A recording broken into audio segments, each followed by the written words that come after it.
Bueno, es una alegría y es un honor volver a estar en esta hermosa ciudad de Mercedes y sobre todo en este lugar tan emblemático, ya no para los sorianenses, sino para la cultura del país. Yo sé que lo saben, pero yo no dejo de insistir siempre que este centro histórico y geográfico de Soriano es una institución emblemática y orgullo de la cultura del país, porque es única, No hay en todo el interior del país una institución con más de 60 años de vida y que se sostenga por el esfuerzo de sucesivas generaciones de investigadores, de vecinos. Algunos investigan, otros no, otros difunden y otros quieren apoyar y sostener.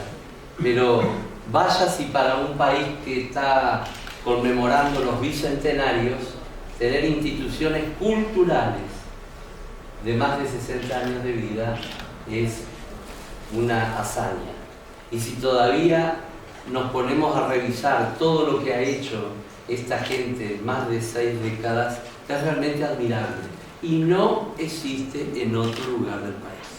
Incluso en instituciones oficiales, al calorcito del Estado y del sobrecito de todos los meses, han llegado a tener la producción intelectual que tiene esta institución. Tenía que ser acá, porque por acá comenzó la historia. Hace 2 o 3 años anduve por acá en una jornada de geohistoria y mi intervención fue también destacar que esta es la tierra de los comienzos. No solo de los comienzos por el grito de Asensio y por la Graciada, sino también en los comienzos con la carta de Luis Ramírez y la Zaratina, y etcétera, que todo eso que ustedes saben mejor que yo. Yo tuve la alegría de llegar a Mercedes ya como investigador en abril de 1986. Disculpe, pero que uno se pone medio nostálgico, pero algunas cosas se explican. En ese año, en abril del 86, se realizó una reunión regional del primer intento de reunir los investigadores del interior del país y de Montevideo. Estaba presidido en ese tiempo por el escribano Alfonso Arias, y el gran impulsor de ese movimiento de integración de los investigadores del interior era otro mercedario que se había ido muy joven de acá, pero que nunca perdió su amor por Mercedes, el doctor Alfonso Fernández Cabrelli, que alguno puede haberlo conocido. Fernández Cabrelli fue el autor, entre otras cosas, de una colección de más de 60 números de la revista Hoy es Historia. Así que bueno, son muchos los motivos de alegría, de satisfacción de estar aquí hoy. Le agradezco a Agustín Listur, el actual presidente, la hospitalidad, a los demás integrantes. Y bueno, como testimonio de esta presencia, me voy a permitir dejarles de obsequio para la biblioteca del instituto algunos de mis últimos libros y un ejemplar de Don Frutos Rivera. ¿Me escuchan bien allá en el fondo? ¿Sí? Bárbaro. Bueno, Don Frutos, figura discutida si las hay, ¿verdad? Polémica. Vamos a tomar una frase de otro mercedario, don Eduardo Víctor Aedo. ¿Cuál era una de sus frases preferidas? Cuando le decían, doctor, doctor no, porque no era doctor, pero lo que están diciendo de usted, don Aedo. No importa que hablen mal de mí, no importa que hablen de mí. No importa, ¿verdad?, que hablen de mí, bien o mal, lo importante es que hablen. Lo importante es que hablen. Bueno, porque ¿de quiénes hablamos? ¿Y quiénes son los hombres polémicos o mujeres polémicas en la historia? Los que hicieron algo, los que tomaron decisiones, los que no estuvieron para calentar asiento o cobrar un buen sueldo a fin de mes, sino para los que asumen las responsabilidades públicas tomando decisiones en el acierto o en el error. Y vaya si don Frutos Rivera fue un hombre que nunca estuvo en una posición ya sea como militar o como político, para calentar asientos. Tomó decisiones en momentos fundamentales. Yo le llamo nuestro Alejandro Magno, el Alejandro Criollo. ¿Se acuerdan aquella leyenda del nudo gordiano? La leyenda decía que el que pudiera destrabar el nudo que había en Gordio iba a ser el dueño del imperio persa. Pues Alejandro, que era un hombre muy expeditivo, con apenas 30 años o 20 y pico de años, ¿qué hizo? Sacó la espada y lo cortó, y desató el nudo y conquistó el imperio persa. Bueno, y nos ha quedado esa idea o ese concepto del nudo gordiano como esos momentos en la historia en que hay que tomar decisiones, y las decisiones que se toman suponen un antes y un después. Bueno, don Frutos Rivera fue esa figura. Es una figura que en la actualidad generalmente está como crucificado por 2 o 3 definiciones. Traidor a Rivera, mató a los charrúas, se vendió a los portugueses y mal administrador en su presidencia. Y puede haber alguna otra cosa. Y se unió a los unitarios, porque los unitarios también son malas palabras. Bueno, este hombre ensilló su caballo en los primeros días de 1811 y desencilló en enero de 1854 en las orillas del arroyo Conventos, cerca de la villa de Melo. O sea que estamos hablando de un hombre con una trayectoria de más de 40 años. Y si tomamos cuándo pasó a jugar en las ligas mayores, y de pronto podemos tomar batalla de Guayabos, enero de 1815, y unos días antes tuvo uno de sus momentos más trágicos en su vida, el levantamiento de los blandengues. ¿Dónde? En Mercedes. Y nunca más se olvidó. Nunca más se olvidó. Y La Valleja, cuando se ve que La Valleja lo acompañó y lo protegió mucho, porque cuando La Valleja en las cartas le quería mandar algún reproche, le decía: recuerde la noche de Mercedes y Arerunguá, como diciéndole: usted sabe lo que pasamos aquel día. Pero si tomamos Guayabos, enero de 1815, que gana la batalla de Guayabos, a partir de ese momento pasa a jugar en primera. Es decir, pasa a ser para Artigas uno de sus jefes predilectos.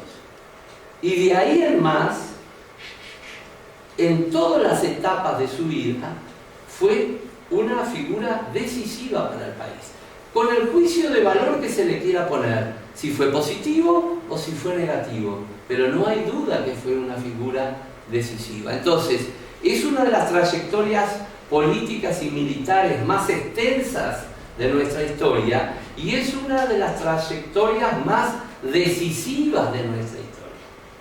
Entonces es muy injusto, en mi opinión, que actuemos como los jíbaros que reducían las cabezas. ¿Se acuerdan? La jibarización de una cabeza normal.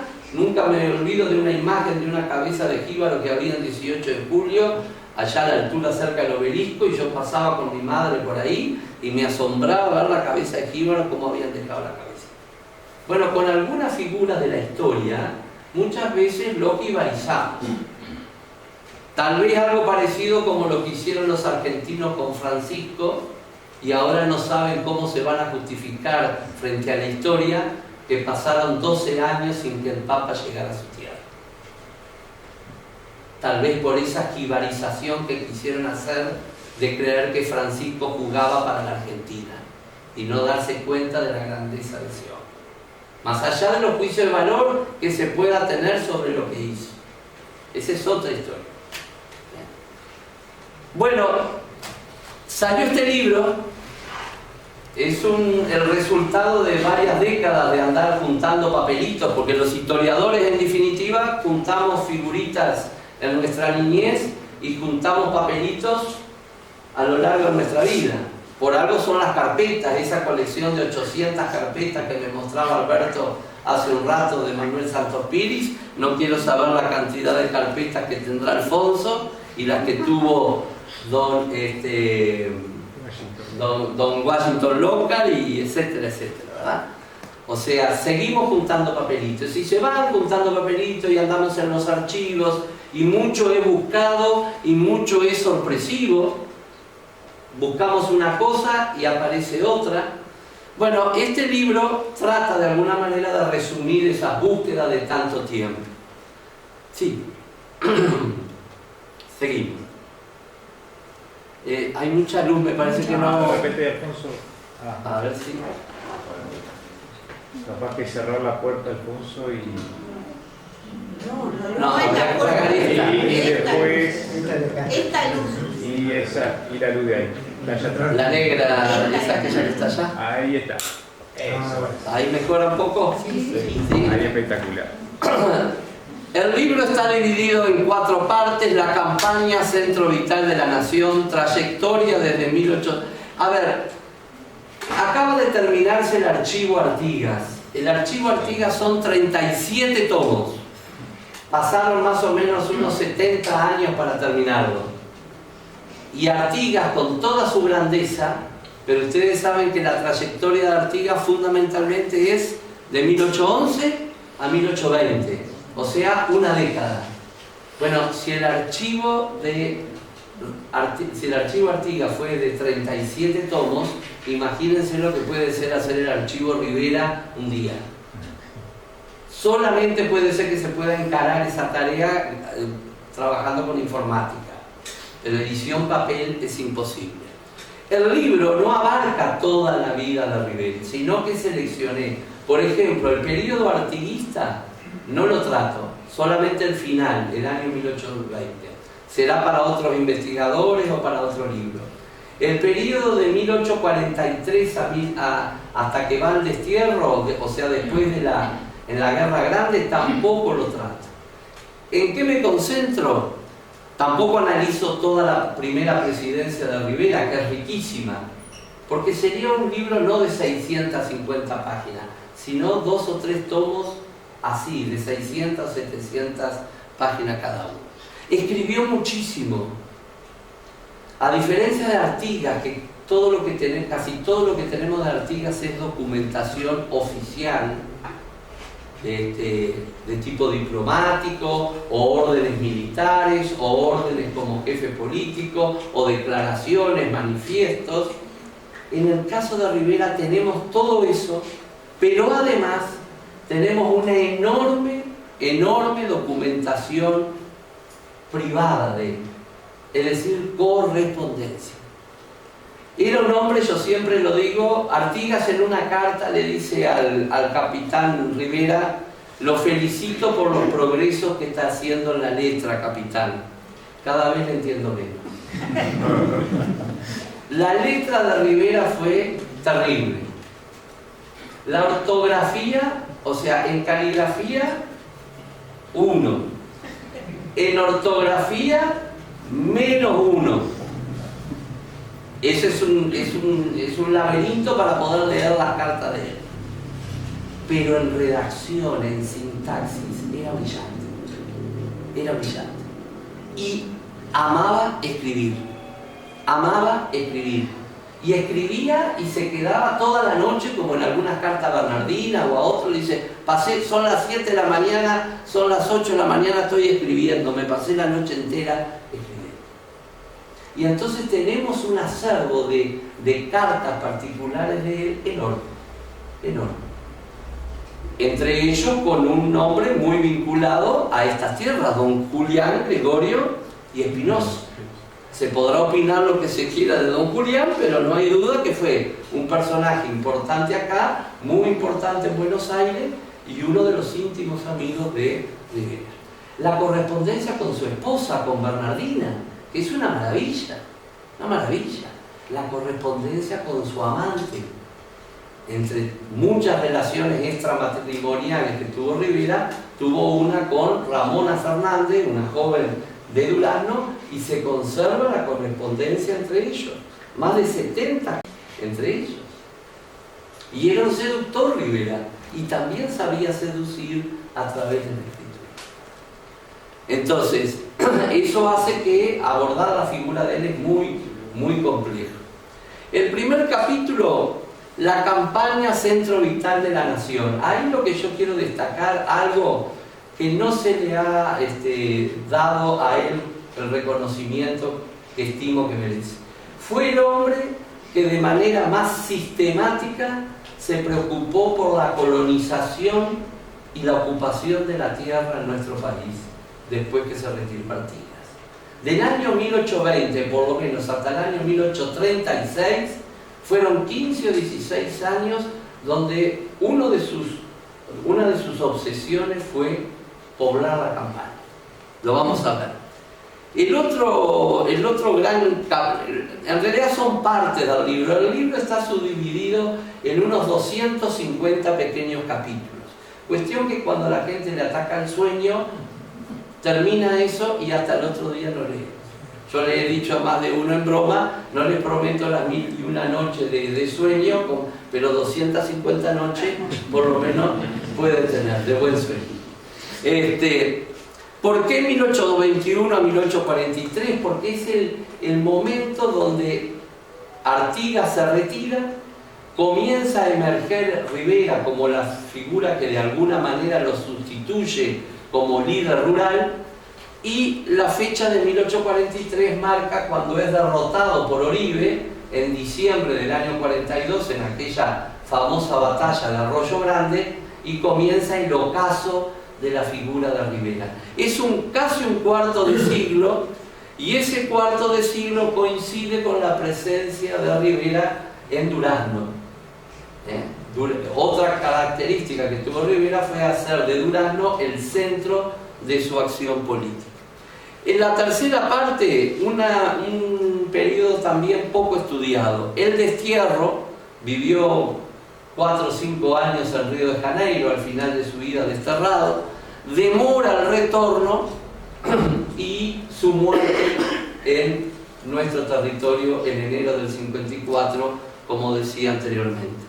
Y finalmente hay una parte del apoyo de fuentes y bibliográfico, que son más de 400 títulos que yo utilicé y que los puse profeso para que actúen también de orientador para gente que quiere continuar los estudios o profundizar en ellos. Y ojalá que nuevas generaciones se sumen a esta tarea. Sí, y ahora vamos a apurar con las imágenes. Sus propios adversarios reconocieron de que era una figura de un peso decisivo en la historia. Solamente uno de ellos, dice Tomás Gomenzoro, una figura también muy de estas tierras: quien acometa el estudio de su azarosa vida advertirá al terminar su trabajo que ha elaborado la historia militar y política de la República. No hay hecho, no hay tema del periodo en el que él vivió que uno se ponga a investigar y no se encuentre con Rivera. Impresionante. Esa omnipresencia que tuvo prácticamente en todos los temas. Sí. Lo que hablábamos de la caligrafía, sí. Hasta el final fue así. Bueno, ahí, por ejemplo, un testimonio de lo que está. Su correspondencia era de una incomparable actividad, llegando a tener, a más de su secretario, varios ciudadanos constantemente ocupados en escribir. Y por supuesto, imagínense el equipo de chasques que tenía que tener a su disposición. Ustedes recorren el archivo que sea en el Uruguay, en Brasil, en el litoral argentino, en Buenos Aires, y la documentación sobre Rivera es impresionante. Porque además le tocó vivir, sobre todo cuando venga la época de la Guerra Grande, le tocó vivir en un momento impresionante de esta región. Sí, eso, pasalo nomás, esas son todas las... Vamos a detenernos un poquito en ese carácter de gran colonizador del centro y del norte del país. y la obsesión por definir y proteger las fronteras, sí. La campaña siempre fue su prioridad y hay una cantidad de frases. Contando nosotros con la campaña, nada hay que temer. Nuestra campaña necesita tendérsela más que a todo. Tengamos en cuenta que cuando decía campaña en aquella época estaba diciendo todo lo que no era Montevideo, fuera medio rural o fueran centros urbanos. Miren otra, yo atado por la ley a Montevideo, como dicen los doctores, a tener que estar firmando peticiones de cobros y demás insignificancias que se experimentan en estos puestos. Era un hombre que no podía estar prácticamente en Montevideo, pero no porque no tuviera vocación de administrador. Yo en este libro me permito hacerle una observación a uno de los más grandes historiadores del Uruguay, que fue el profesor Juan Pibel Devoto. Una eminencia de la cual todos hemos aprendido y un legado enorme. Pero Juan Pibel Devoto, tanto en su historia de los partidos como en su historia de la República Oriental, dice que Rivera no tenía vocación por el gobierno y que por eso abandonaba sus responsabilidades en Montevideo y se iba a la campaña a jugar a las carreras de caballo y a las mesas de truco, que era la pasión de él.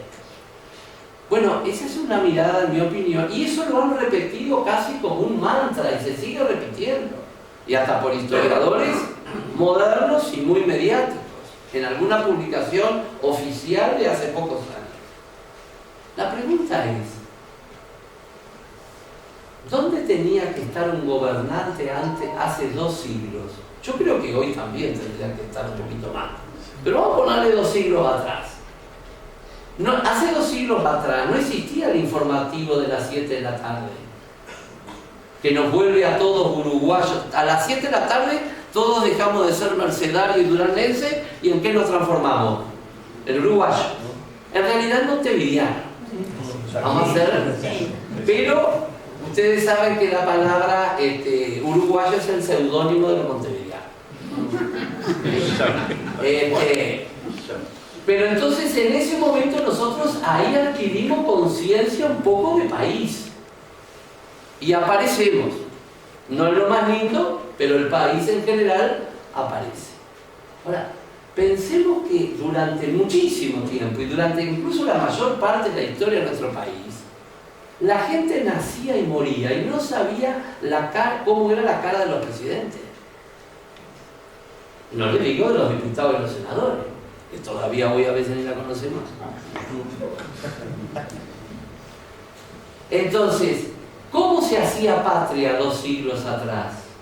¿Por qué existieron los caudillos y por qué los caudillos, a pesar del odio que recibían desde las ciudades y los doctores, eran los que podían arrastrar las masas? Porque hacían la patria recorriendo rancho por rancho. Rancho por rancho. Y ahí ocultaban lo que la gente decía, lo que la gente pensaba, las noticias que había, porque andaban los troperos, y los troperos eran la internet de la época, porque tropeaban tropas del sur de Brasil, el litoral de la Argentina, y eran los que llevaban y traían las noticias a ver si había algún movimiento o había alguna revolución. ¿Y ustedes creen que eso a un hombre despierto como Rivera iba a creer que lo iba a poder tener sentado en un asiento en Montevideo, en una casa de gobierno? Por supuesto que no. La prueba está que la mayoría de los gobernantes que se quedaron en Montevideo no terminaron en el siglo XIX su periodo de gobierno. No lo terminaron. Hasta que vino aquel trío fantástico de La Torre, Santos, Tajes, y le pusieron los pantalones largos al país, y a partir de ese momento los doctores se pudieron dar el lujo de quedarse los 4 años en Montevideo. Pero antes, imposible. Y en el medio, el ferrocarril, el telégrafo, el teléfono y las armas a repetición. Pero ese no es el Uruguay, el universo donde vive Don Frutos. Entonces, gobernar en la campaña, recorrer la campaña, era construir el país. Y por eso sus contemporáneos, aún sus adversarios, le reconocieron que nadie había sido tan popular, incluso muchos decían superando al propio Artigas, nadie fue tan popular en los campos como la figura de Don Frutos. Y por eso esa imagen de la tapa del libro, la litografía de Ben Irigoyen, cuando un paisano le dice: un mate, mi general. Bueno, seguimos. Yo se lo voy a hacer rápido porque si no se va a alargar mucho. Rivera funda en 1821 Durazno. Contribuye y tiene mucho que ver con el nacimiento de Salto. Tiene mucho que ver con el nacimiento de otra población donde luego fue Tacuarembó. Y sobre todo tratando de darle asiento a los indígenas de las misiones. Ese es un tema precioso. Las misiones fueron destruidas en el período artiguista, sobre todo las misiones occidentales fueron invadidas por los portugueses y destruidas. Y buena parte de esa población indígena se vino para nuestro territorio en dos grandes éxodos, el primero de 1820, el otro de 1828, y esa población indígena, que era una población hacendosa, trabajadora, que sabía cultivar la tierra, criar ganados, que tenía una cantidad de oficios, era un elemento colonizador muy importante. Bueno, ese Rivera, supuestamente matador de indios, como se lo define, es el líder, junto con Artigas, que más estuvo rodeado de indígenas a lo largo de su trayectoria. Fundamentalmente los indígenas de las misiones, los indígenas misioneros. Con ellos fundó Durazno, con ellos nació Salto en buena medida, aunque no únicamente, y luego Tacuarembó también nació con ellos, y nació Bella Unión. Cuando Rivera regresa de las misiones, en 1829, nace Bella Unión. Sí, vamos a avanzar porque no quiero entretenerme. Después incluso seguramente van a tener interés de hacer preguntas. Ahí, hablar un poquito ahí. Tacuarembó también nace por Rivera, ya estamos en su primera presidencia. Y por eso es el nombre de Tacuarembó es San Fructuoso. Que en realidad Rivera quería ponerle San Bernabé, porque hacía poco que Bernabé había muerto, ultimado por los charrúas de Cepé. Pero Larrañaga ya había firmado el documento y quedó San Fructuoso. Y con la fundación de Salto, con la fundación de Tacuarembó, Melo ya existía, y con la fundación de San Servando del Yaguarón, acá en la frontera, cerca del Río Branco, Rivera, con la visión estratégica que tenía, estableció una línea de frontera fundamental para defender nuestro territorio del imperio brasileño. La obsesión de Rivera era defender nuestro territorio de los brasileños. Hay una carta de 1829 de Rivera que dice: el Estado oriental existe, pero nació en la cuna de Hércules, rodeado de serpientes. No hay necesidad de nombrar las dos serpientes. Esa frase de Rivera es definitoria de un hombre que veía que nacía en Uruguay, pero con una fragilidad extrema por la que nadie daba 2 pesos. Como decía Juan Manuel de Rosas, una estancia muy linda para hacer república.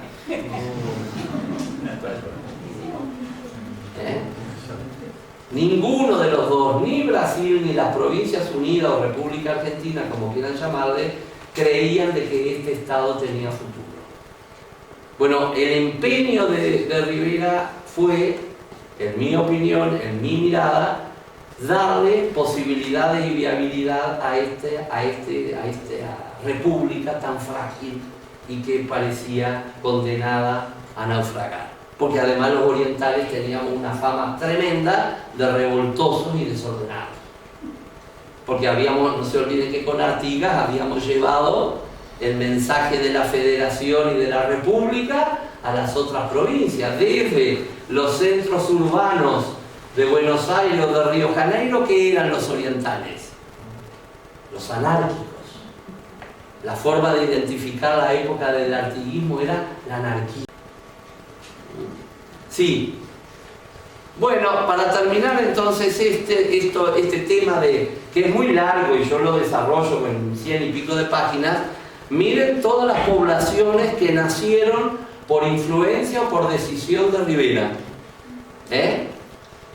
Durazno, San Borja del Chi, Salto, Belén ya estaba, pero un repoblamiento de Belén, Santa Rosa del Cuarey o Bella Unión, San Fructuoso, San Cervantes. Y hubo algún otro proyecto que no pudo. Ahora, esa imagen sobre la importancia de Rivera como colonizador no está registrada en los libros.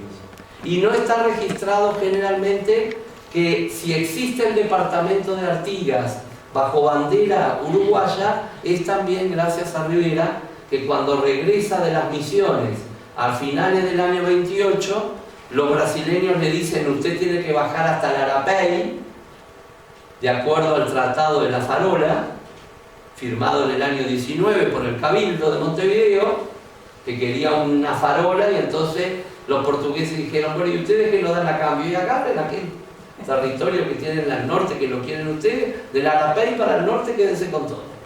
Eso fue el Tratado de la Farola. Bueno, Rivera cuando regresa dice el Ibicuí, o si no el Cuarey, y del Cuarey no me muevo. Y por eso funda Bella Unión, como una marca militar para definir la frontera. ¿Sí? Sí, Sí, seguimos. Seguimos. Comienza la otra parte, la parte más grande del libro, que es ese casi cuarto de siglo, del 21 al 43. Sí, dale el paso. Y ahí vamos a ver solamente algunos aspectos que tiene el libro. Sí, dale. Por ejemplo, los colaboradores que lo rodearon a Rivera. Sí. Para un poquito ahí en el anterior. Bueno, don Julián Laguna, que cuando comience la cruzada libertadora por esta zona se va a producir un encuentro entre la Valleja y la fuerza de Julián Laguna, y el general José Augusto Pozzolo. Si tendría magnetismo este hombre don Frutos, que Pozzolo era familiar, tal vez sobrino de Lecor, el jefe de los portugueses primero y de los brasileños después. Cuando se produce el movimiento de 1825, el sobrino se queda con Frutos y no con el tío. Y se transforma en un soldado de la República que estuvo siempre al lado de Rivera. Sí. Bueno, algunos de sus militares más conocidos, de otros tal vez los más leales que salían del paisanaje, no tenemos ni una imagen muchas veces, como del Pardo Luna o de Báez. Brigadier Anacleto Medina, famoso, Venancio Flores, Melchor Pacheco, que supo andar por acá, y el coronel Brígido Silveira, para nombrar solamente algunos. Sí. Una imagen de Bene Irigoyen, el famoso plástico vasco, que registró muchas cosas vinculadas a Rivera, y ahí hay una imagen de los campamentos militares de don Frutos. Los enemigos de don Frutos decían: don Frutos tiene más chinas que hombres en su ejército, porque las fuerzas de los ejércitos, generalmente los caudillos, a Artigas también le criticaban lo mismo, pero tenían un secreto esos ejércitos integrados también o acompañados por las familias y por las mujeres. El ardor de los hombres en la lucha y en la guerra se multiplicaba porque sabían que en caso de derrota sus familias iban a caer en manos del enemigo.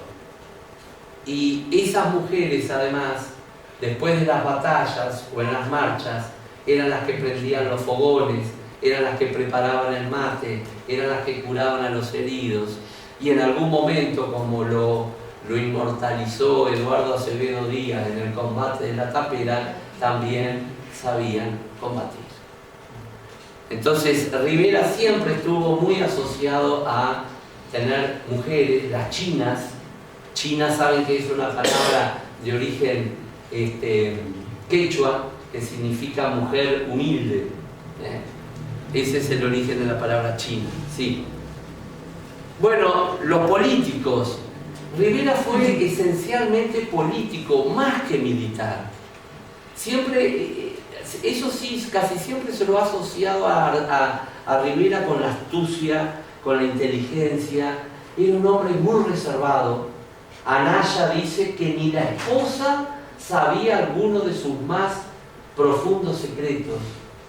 Por eso es que este tema del abrazo del Monzón, hasta el día de hoy, hay como un signo de interrogación y va a seguir, me parece, por siempre como un gran signo de interrogación. Porque Rivera, si algo cuidaba, bueno, estaba cuidando la cabeza en primer lugar, ¿verdad? Porque cualquier cosa que dijera, imagínense cuál iba a ser el destino. Pero además en todas sus operaciones siempre era un hombre extremadamente reservado. Pero quienes lo conocieron quedaban asombrados de la intuición política que tenía Rivera. De hecho, muchas veces tuvo más perspicacia y más claridad que muchos de los doctores que lo rodearon. Lucas Oves, uno de sus famosos ministros, Santiago Vázquez, Gabriel Antonio Pereira, Luis Eduardo Pérez. Yo sé que algunos de los hombres políticos que lo acompañaron no han gozado de mucha fama. Hay que tener cuidado con ese utilizar a los héroes o a determinadas figuras históricas como un metro para medir a los otros. Si estuvieron cerca de Artigas, era buenazo. Si estuvieron lejos de Artigas, era traidor. Todos sabemos, en general acá hay un promedio de edad mediano, excepto algunos muy jóvenes, pero en general, cuando van pasando los años, nosotros nos vamos dando cuenta que la vida de hoy no es tan en negro y blanco, y que predominan los grises, y que las personas no son, o un partido político, o las personas, o las instituciones, no son absolutamente malas o absolutamente buenas, y que las instituciones tienen de todo, son como ríos desbordados que llevan de todo.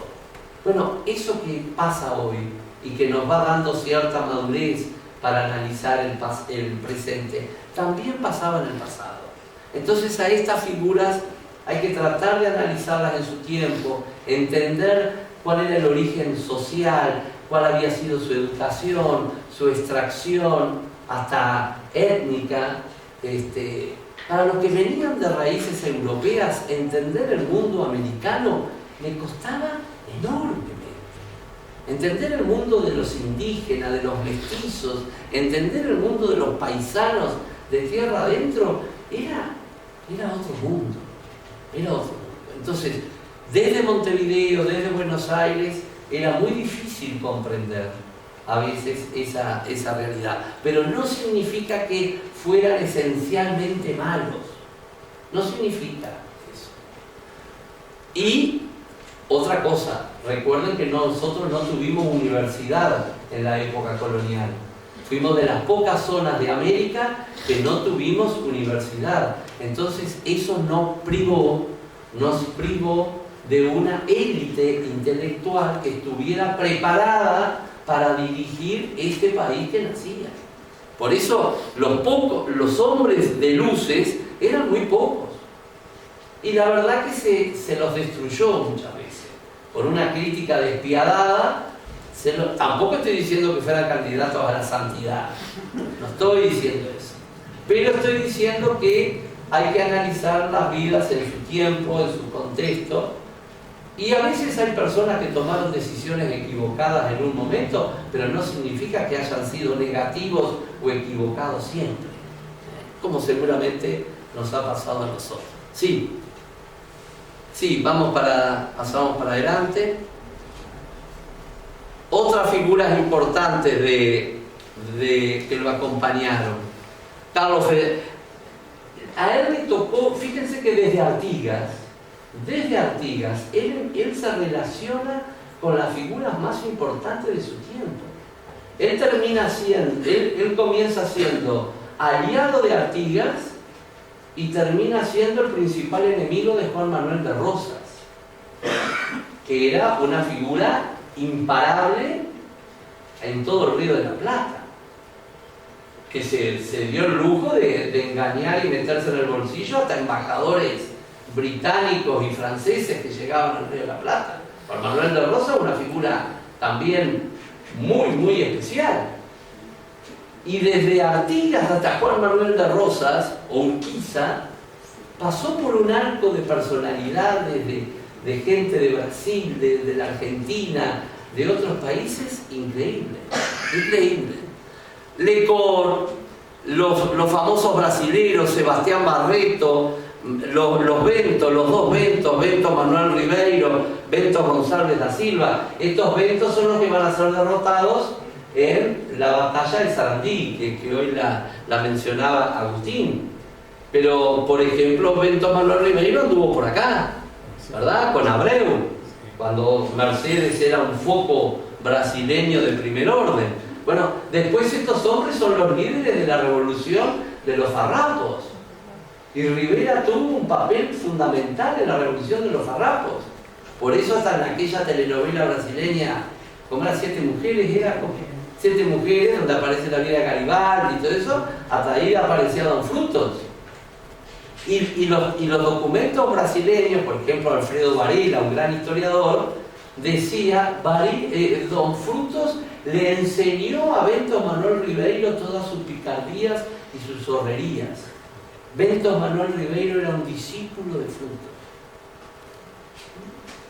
Él era, no sé si fue tan así, habrá que discutirlo, pero no deja de ser un autor reconocido brasileño, destacando una figura del Río de la Plata. Sí.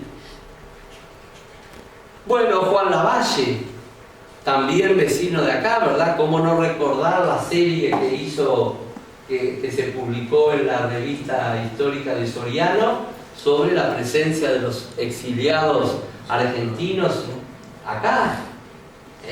Evidentemente para Mercedes la llegada de esa calificada comunidad de argentinos, muchos de ellos de altísimo nivel cultural, supuso para Mercedes un salto y dejó una herencia, estoy seguro que dejó una herencia de calidad cultural. Bueno, Juan Lavalle anduvo por acá, incluso yo lo digo en el libro, que tal vez Rivera la envió a Bernardina ya por febrero del año 39, con el pretexto de darse en algunos baños salutíferos en las aguas de Lum, como era famosa. Yo le decía hoy a mi señora, mirá, siempre se nombra que el primer balneario del Uruguay fue Santa Lucía, ¿verdad? Santa Lucía, departamento de Canelones. Pero tendrían que reclamarlo, sé que lo saben, pero tendrían que reclamarlo mucho más los mercedarios, que yo creo que por lo menos desde el principio del siglo XIX, venían de Buenos Aires a darse baños de aguas al Río Negro, que se le atribuían propiedades curativas, así que era una estación no termal, pero de aguas curativas, mucho antes que de Santa Lucía. Mucho antes que Santa Lucía. Bueno, el general José María Paz, el cordobés, el famoso Manco, Enrique Martínez, Enrique Martínez oriental, pero con una trayectoria en la Argentina muy grande, el gobernador de Entre Ríos, Pedro Ferrer. Bueno, muchos de estos generales de carrera no lo quisieron a Rivera, pero no lo querían a Rivera porque ellos tenían una formación profesional muy sólida. Y Rivera venía, como dice José María Paz, viene de la maldita tradición de Artigas y los caudillos.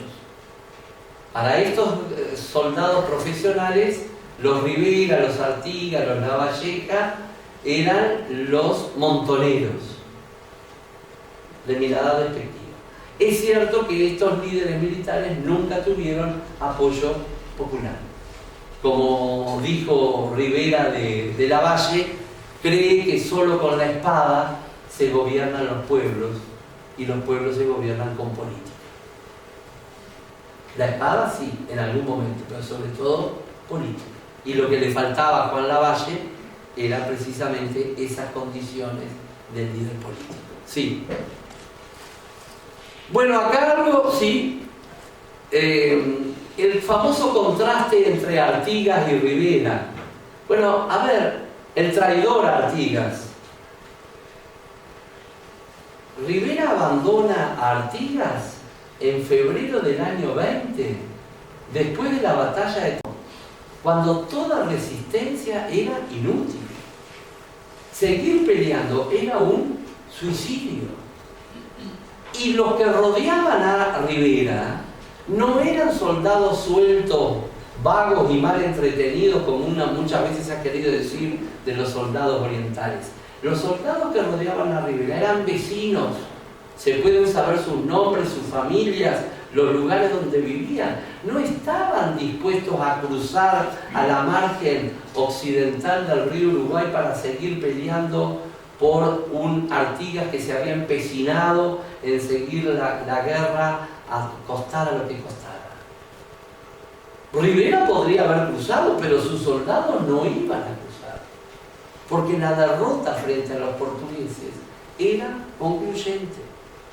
Y esa permanencia de Rivera del año 20, acá con el famoso regimiento de dragones y protegiendo los repartos artiguistas, etcétera, etcétera, en mi opinión, fue la decisión no solo acertada, sino la decisión que abrió la posibilidad de que después hubiera una nueva oportunidad.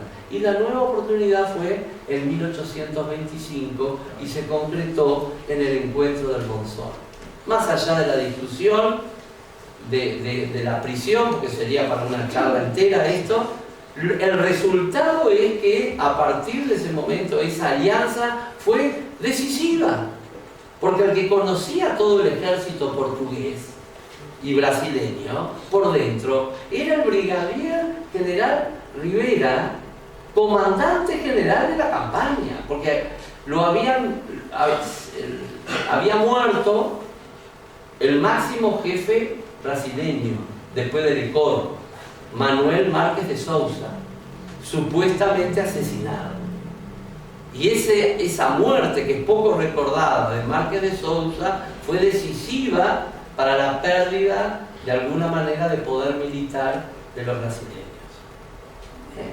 Entonces, Rivera es el hombre que además 3 o 4 veces insistió para que Artigas regresara al país.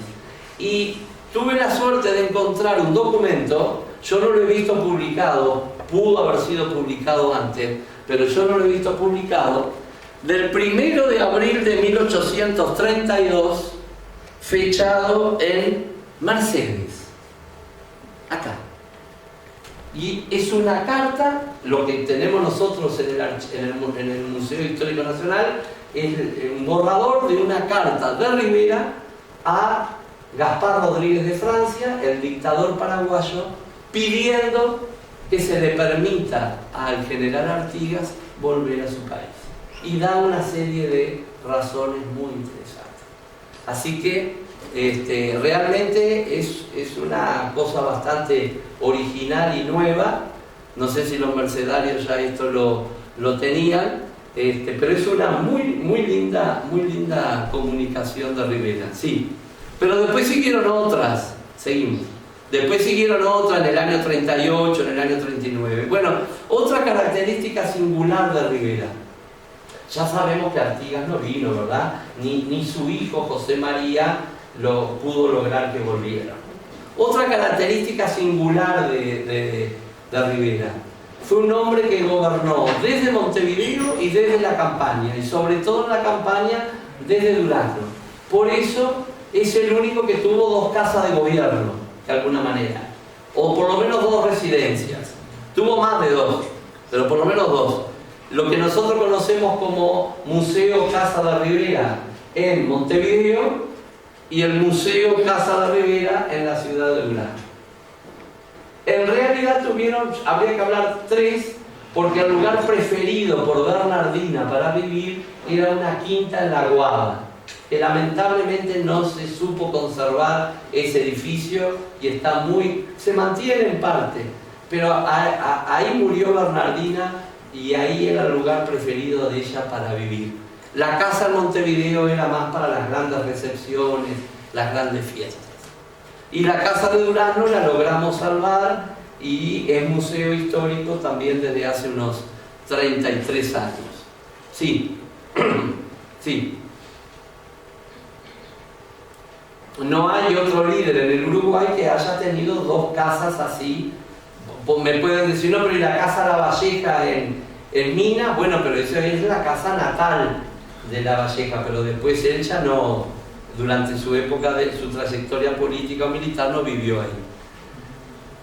Gracias a esa ribera que iba y venía por el camino real entre Montevideo y Durazno, es que un día, cuando iba a jurar su segunda presidencia en 1839, se hizo acompañar por Manuel Besnes e Irigoyen, y ese artista vasco fue tomando apuntes del camino, y luego cuando volvió a Montevideo se mandó un hermoso álbum de acuarelas, y gracias a ese álbum de acuarelas es como una serie de fotografías, cuando la fotografía todavía no había llegado a nosotros, de cómo era el interior de nuestro país. Yo sé que acá en Mercedes, como en Colonia, como en Paysandú, tienen mucho más pinturas o registros. ¿Por qué? Porque en general los que pintaban eran extranjeros, y los extranjeros se movilizaban en barco. Entonces las ciudades costeras son las más documentadas iconográficamente.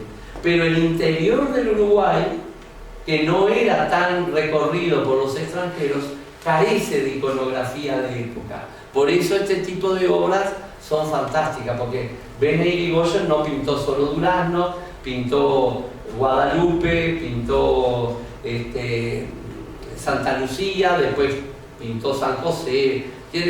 Es una maravilla lo que le debemos los orientales a este vasco. Sí. Sí. Sí, seguimos. Esa es la entrada de la comitiva. Ese es el momento. La entrada de la comitiva Durazno cuando Rivera va a jurar la presidencia, sí. Ese es un dibujo cuando está asumiendo, sí, seguimos. Los soldados de él frente a la casa, negros, indios, los famosos lanceros de Don Frutos, sí, seguimos. Sí. Montevideo tuvo un crecimiento espectacular en las dos presidencias de Rivera, porque la concepción política que tenía de Rivera era a favor de la libertad, no solo de la libertad política, sino de la libertad de comercio, y el puerto de Montevideo tuvo un desarrollo fantástico, sí. Frutos y Bernardina, bueno, es una relación muy hermosa de estudiar. Él le fue muy infiel, pero siempre le dio lugar a Bernardina de su esposa, y hubo realmente un vínculo muy especial. Ella lo siguió a muchos lugares en momentos muy difíciles, cuando estaba en el exilio en Santa Fe en 1826, cuando tomó las misiones, cuando estaba desterrado en Río de Janeiro. Allá iba Bernardina, hasta viajó ya siendo bastante mayor para hablar con Urquiza para que lo liberaran en Río de Janeiro. O sea, una mujer fantástica que no tiene todavía la biografía que se merece, muy solidaria. Tuvieron un solo hijo que murió muy pequeño, posiblemente en Minas, por lo menos allí lo enterraron, y entonces Bernardina se dedicó a criar hijos, y se estima que fueron varias decenas y decenas de criaturas que crió Bernardina. Famosa fue precisamente por esa tarea. Sí. Esos son los famosos cuadros de Gras, de Frutos y de Bernardina, de 1833. Sí. Y se conserva la correspondencia entre ellos. Es una correspondencia muy íntima, muy agradable. Esa es la letra de Frutos, terrible, y la anterior era la de Bernardina, sí, mucho mejor. A pesar de que los dos con una educación muy básica, sí. La leyenda cuenta que el padre lo quería mandar a Europa a estudiar junto con Durán, y se hizo el enfermo, se enfermó ese joven Don Frutos de que no quería estudiar en Europa porque prefería la vida de campo. Me olvidé de decir que el padre de Don Frutos, don Pablo Perafán de la Ribera, tuvo casa acá en Mercedes, figura en el testamento de él. El escribano Aria incluso me proporcionó también el lugar de alguna familiar, de alguna hermana de Bernardina que vivió acá en Mercedes. Y si yo lo explico a esa propiedad en Mercedes, porque ellos tenían campos acá entre el Arroyo Grande y el Averías, y la población más cercana que había, unas 15 leguas más o menos, era Mercedes. O sea que seguramente tuvo campos en muchos lugares el padre, una figura también muy interesante, como la historia de los Artigas. Pero el campo que al final se radicaron y donde ellos se incorporan al movimiento revolucionario, Pablo y sus hijos Frutuoso y el mayor, Félix Rivera, que después muere, fue ahí en esos campos de Arroyo Grande y Abril. Bueno, el otro amor, el amor del amante, 20 años menor que él, se conserva la correspondencia. Ya les digo, era un seductor con las palabras. Ustedes saben que también hay leyenda de muchos hijos de Rivera por distintos pagos, ¿verdad? O sea, tenía amigos, tenía compadres por todos los pagos, pero también parece que tenía amores por todos los pagos. Pero eso también hay que verlo desde la época. Urquiza parecería que se le reconocen más de 120 hijos. Tiene que ver con un tiempo, con una época y con hombres que estaban ausentes de los hogares. Y mujeres que eran mucho más independientes que lo que fueron después. Las mujeres se embromaron cuando los hombres se dejaron de pelear. Claro, porque ¿qué pasaba en las guerras? En las guerras los hombres se iban. Podían estar meses, podían estar años, si ganaban seguían para adelante, si perdían huían. ¿Y quiénes quedaban en las estancias y en los ranchos y en los lugares? Las mujeres. Por eso es que cuando uno estudia el siglo XIX se encuentra con una mujeraza, con un carácter, con una toma de decisión que eran impresionantes. En el siglo XX los hombres se dejan de pelear y los hombres reasumen el control de la casa. Eso, o sea que la historia no es nunca lineal. La historia, como decía Vico, es más corsi y recorsi. Hay que ver los momentos y las circunstancias. Les largo estas cosas así un poco gruesas, pero para reflexionar que es importante ubicarse en los tiempos. Sí, los ejércitos además se tenían que renovar, había que hacer nuevos soldados.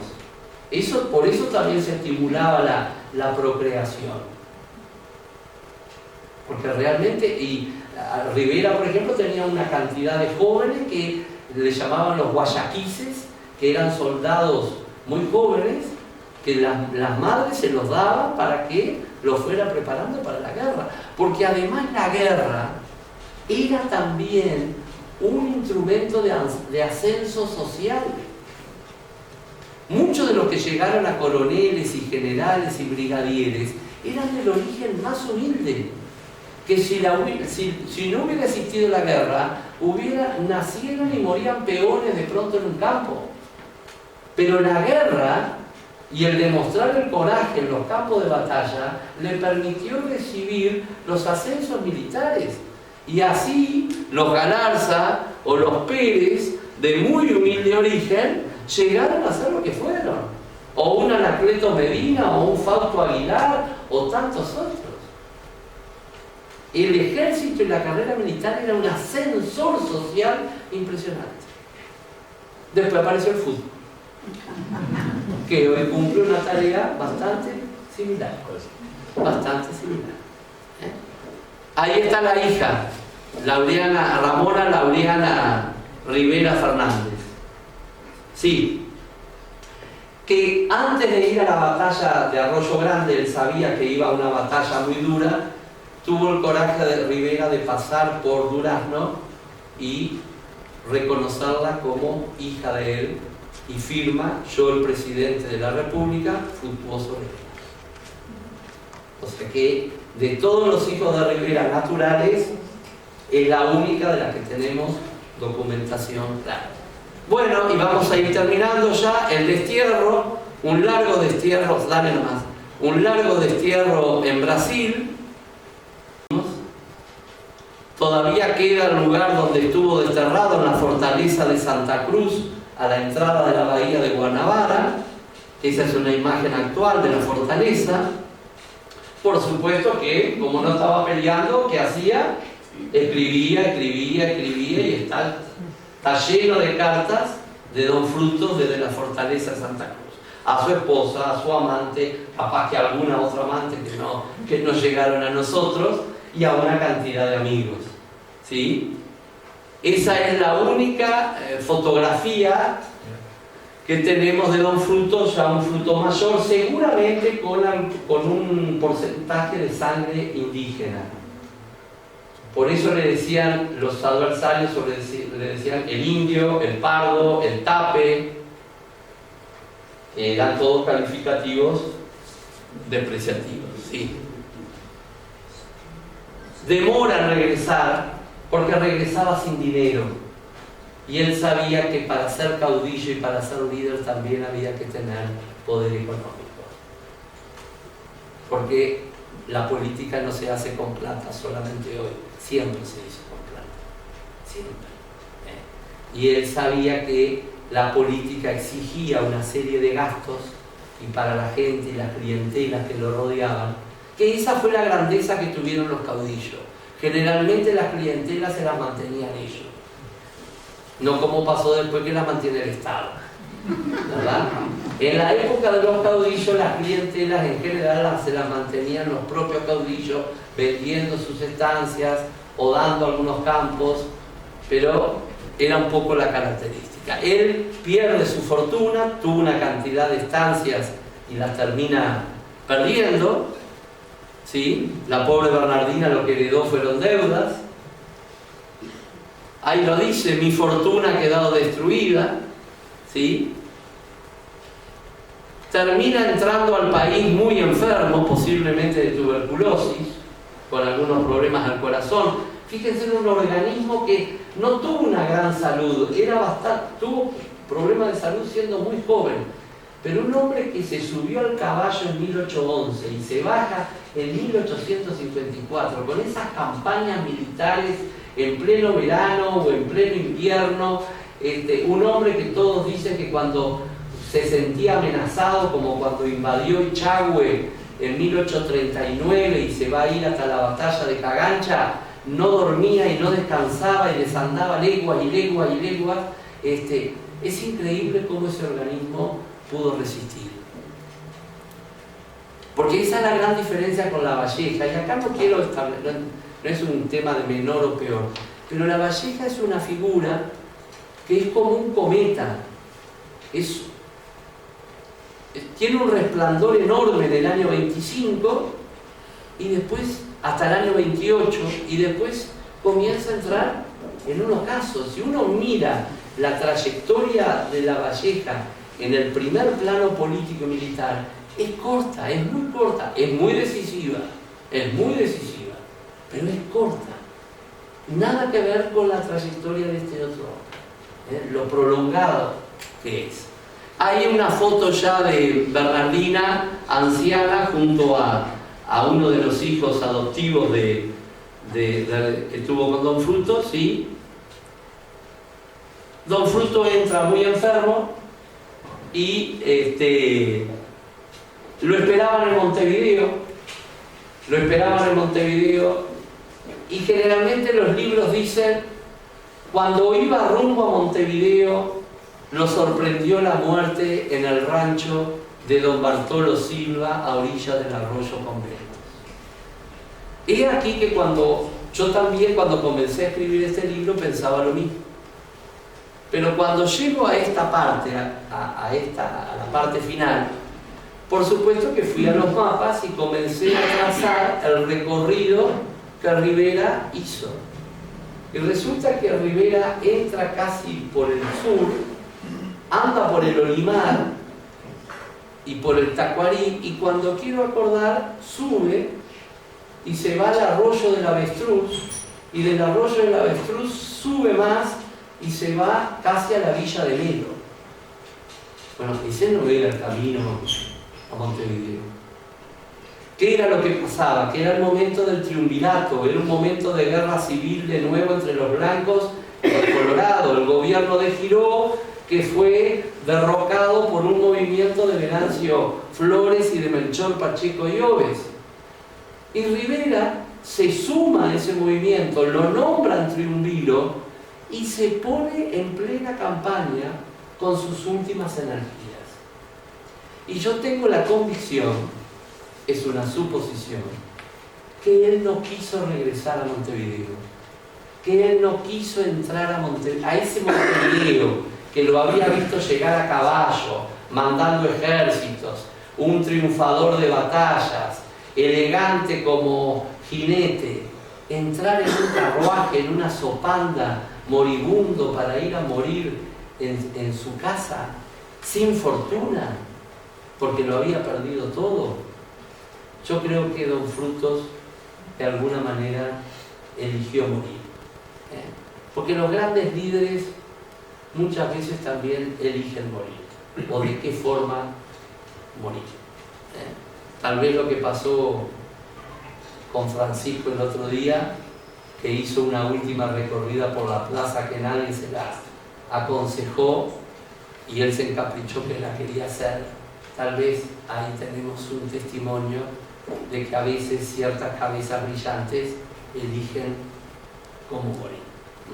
Bueno, la cuestión es que él muere ahí en el Arroyo Conventos, y como dijo un francés cuando le contaron la vida de Rivera, dice: pero la vida de este hombre es una novela. Chevalier, un francés, un diplomático. La vida de este hombre es una novela, porque la vida de Rivera está rodeada de leyendas, de historias, de cuentos que no hay tiempo y no es el momento. Bueno, Rivera muere en el convento, pero lo van a llevar a Montevideo y lo llevan en un cajón de latón, después otro cajón de madera por fuera, y para poder conservar el cuerpo en enero lo llenaron de alcohol. Que por supuesto la leyenda dice que cuando llegaron a la iglesia cerca de Montevideo, ahí en la zona de Villa Restauración, que era La Unión, la caña en el cajón ya no estaba, se la habían tomado.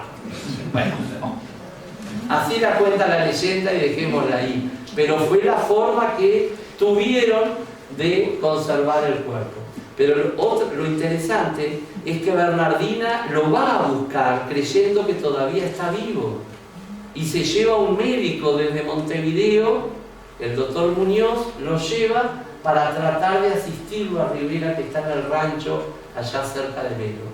Y cuando vienen a la altura de Manzavillagra, la comitiva de Bernardina ve que viene toda una serie de soldados con crespones negros en sus lanzas, gritando: el general Rivera ha muerto. O sea que hasta esa imagen final de Don Frutos recorriendo los campos orientales y recibiendo el saludo de la paisanada a lo largo del viaje a Montevideo, también hace que hasta en su muerte fue un tipo singular, con el juicio de valor que ustedes quieran, pero lo que no se puede discutir es que Don Frutos fue un ser singular. Muchas gracias.